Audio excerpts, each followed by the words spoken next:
Hey everyone, Keith here with Bachman's talking about perennials, specifically talking about late summer, fall perennials. This is a fantastic time of year for perennials for a couple of reasons. The first is for established perennials, this is a time of year when you can get a lot of blooms without a lot of effort in your garden. If they're established, perennials can provide a lot of flowers, a lot of color in a time of the year when maybe you want to enjoy the garden more than work in the garden. So we're going to talk a little bit about perennials that bring color and bloom to July onwards. The second reason that this time of year is great for perennials is that it's planting season. Perennials can be planted year-round, with the exception of winter, of course, but really there are two main planting seasons, spring and fall. And fall, at least for me, is really the preferred time to put in perennials and to think about perennial gardening. So I'll talk a little bit about that too. The first thing I want to jump into, though, is just talking about what's blooming now, what you might have seen in other people's gardens, some perennials that you could add in if you're looking at your own space and thinking, well, maybe I need a little bit more color, I need a little bit more kind of pop happening this time of year in the garden. So with late summer, early fall perennials, there's a huge group of material that belongs to the sunflower family, and I'd really like to talk about that first because it's a huge family of plants, the Asteraceae. Again, it's the sunflower family because most flowers in that family have a composite flower which has a disc in these kind of ray flowers. And it's one of the largest families of plants out there. It's really well known for summer to fall blooming perennials. So the first thing I want to talk about in the sunflower family is coneflower or echinacea. These are pretty common. You probably have seen a lot of these around town. Echinacea is actually a native plant. The native flower is a light blue, light lavender, purple color. What's amazing is that from that original native plant breeders have created a huge assortment of colors, sizes, just kind of all over the board in terms of the palette you can paint with in your garden when you're using echinacea or coneflowers. They range from white to orange to bright reds to yellows. And there's even some that are kind of two-tone or multicolored flowers, so you can have these drifts of kind of changing color in your garden.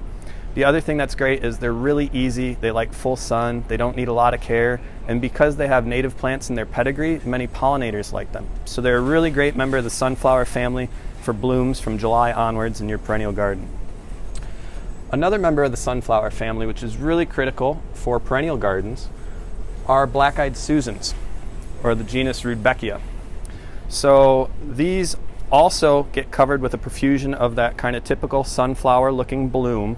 Rudbeckia tend to be more of a gold, orange, or yellow color. They don't have the breadth of palette that coneflowers do, but they're really vibrant. I mean, these things, once they're established, form big colonies, and if you were to walk in one, it's a sensory overload. You are surrounded by all these really bright, beautiful, kind of golden flowers, and it's really impressive.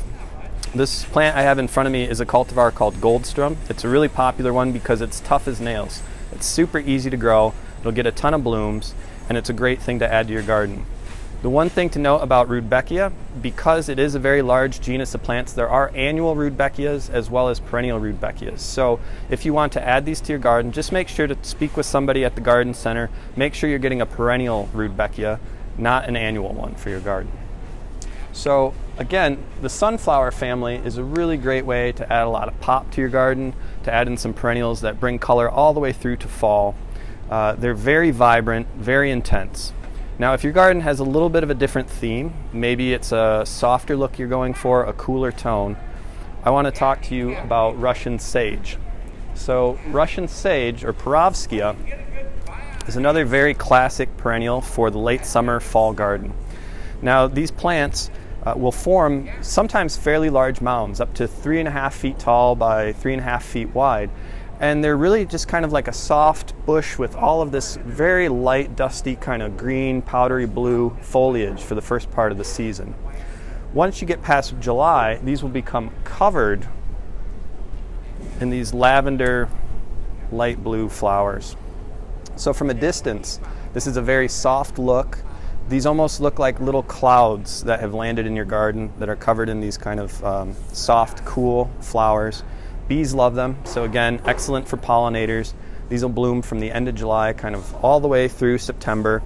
And the thing that I really like about them, which you don't normally read about and is very hard to convey through social media, is that these are intensely fragrant. So this foliage, these flowers, as you squeeze this, has a really beautiful, almost kind of lavender scent to it. If you put these in your garden near a path, near a patio, someplace you walk past them, brush against them, you're going to get that extra sensory layer of fragrance in your garden, which is fantastic. You can also, of course, cut the blooms, bring them into your home. That's one way we enjoy them at my house. So again, we have a couple of classics for your garden. We have things in the sunflower family like coneflower, like black-eyed Susan. We have something that's a little softer, Russian sage, if you have more of a cottage-style garden. And another late summer kind of fantastic perennial I want to talk about is quite a bit different, maybe less well known to many of you. It's Angelica. So this is giant Korean Angelica, Angelica gigas.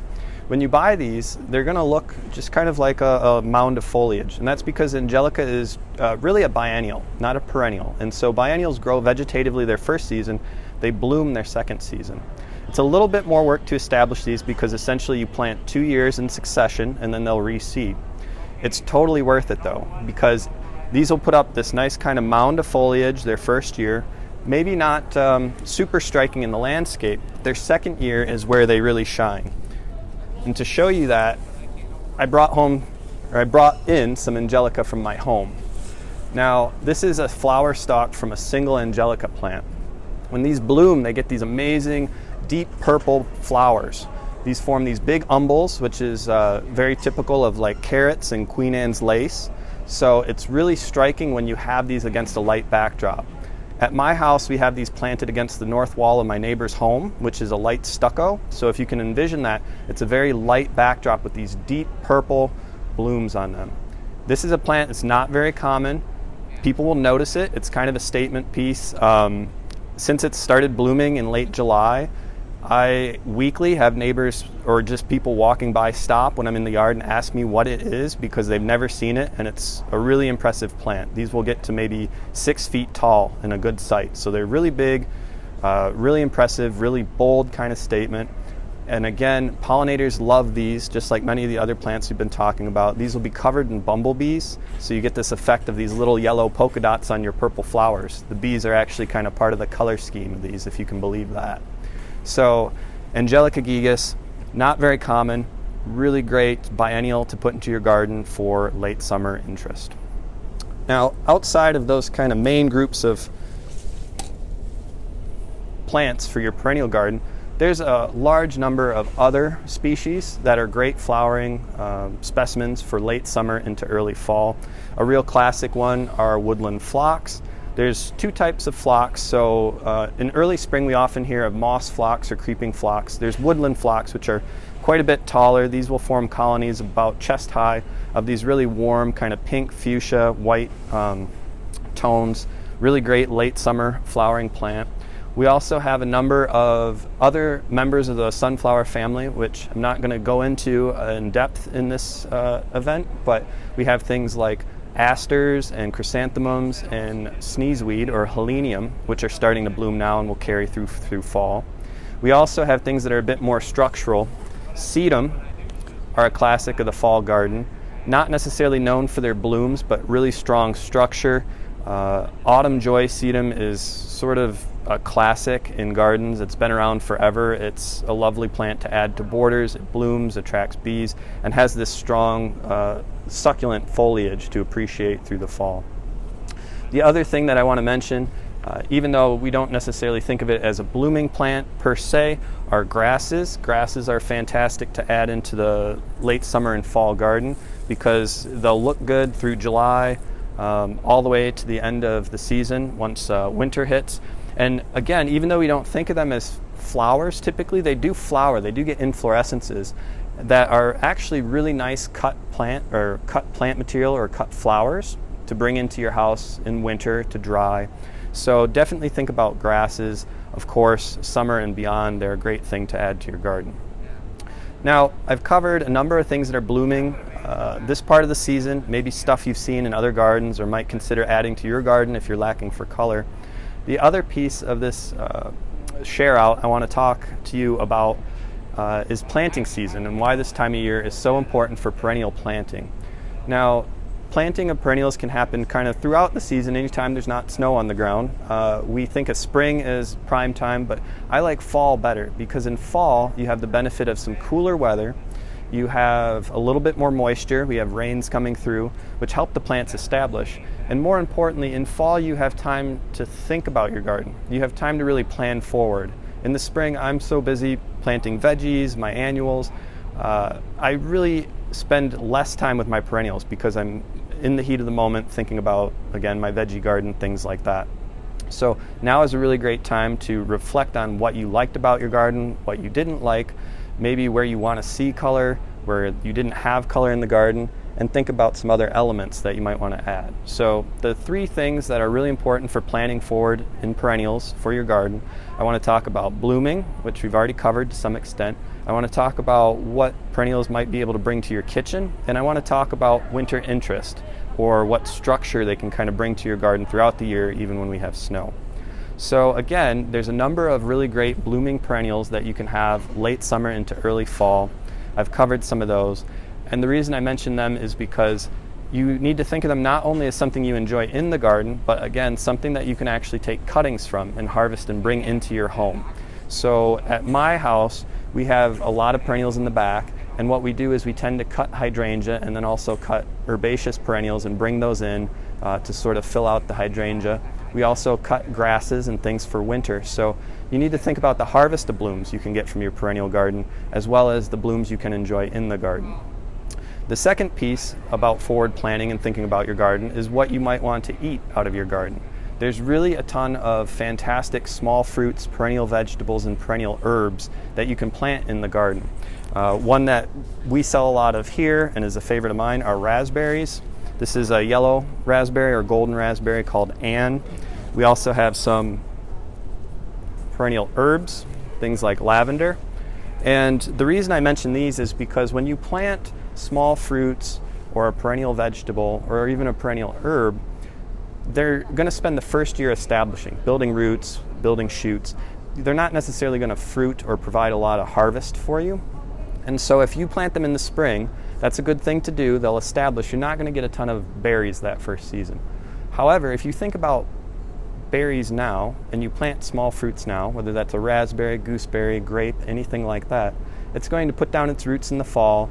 It's going to come out very vigorously in the spring, and you're probably going to have a decent harvest of berries or, rhubarb, asparagus, maybe herbs for your cocktail bar, perennial mint, lavender, things like that. You're going to be able to enjoy those in 2021 if you plant them now, if you think about them in September and bring them into your fall planting schedule. So don't neglect the kitchen when thinking about perennials. The last thing I want to talk about in terms of forward planning your perennial garden is winter interest structure. I've already mentioned grasses. Grasses are, of course, a huge part of winter interest when you live in the upper Midwest like we do.